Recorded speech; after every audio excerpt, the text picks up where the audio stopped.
кейін Наташаның шаңырақты болып жатыр бұйырса. Бұл да жаңағы баласының 40-на шығарғанда келіп кетіп еді. Енді мінекей енді әрі тұсаукесері әрі жаңағы шаңырағы осындай аппақ жарқырап тұра берсін, бола берсін, көре берсін. Көшкімді Алланың берген балдарын өсіре бер айналайын. Мен тағы да бір ұл қыз бұйырса айтып, бір балдарына шүкір айтып. Көбейе беріңдер.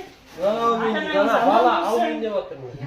Оның үстінде үлкен кісіміз бар, әжесі. Аман есен отыра беріңіздер, осындай балдардың рахатын көріп, осындай кейін қарай үйде. Біздің азғана бір подаркіміз бар. Әжесіне не демеш бар? Осы әженің арқасы. Наташа бала туса болды, менің балам жебеміз болды. Ал мамасына бере ғой.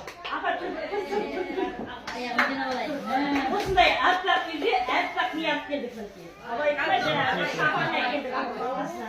Жарқырап жүрсін деп.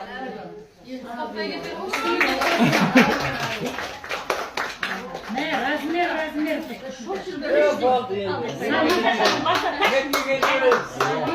Онда бұйырса қыз ұзатып келіп түсіргенбіз.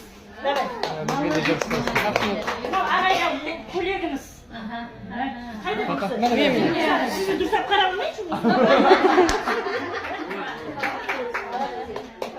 Ал енді мына өзіміз ақшалай ең ол жағда әкеліп қайталайын. Игіліңе рақатың өсті, жаным. Өте жақсы тәрбие көрген бала. Сондықтан біз оны сыйлаймыз. Наташа, давай тик-токқа күшті нелер салайық.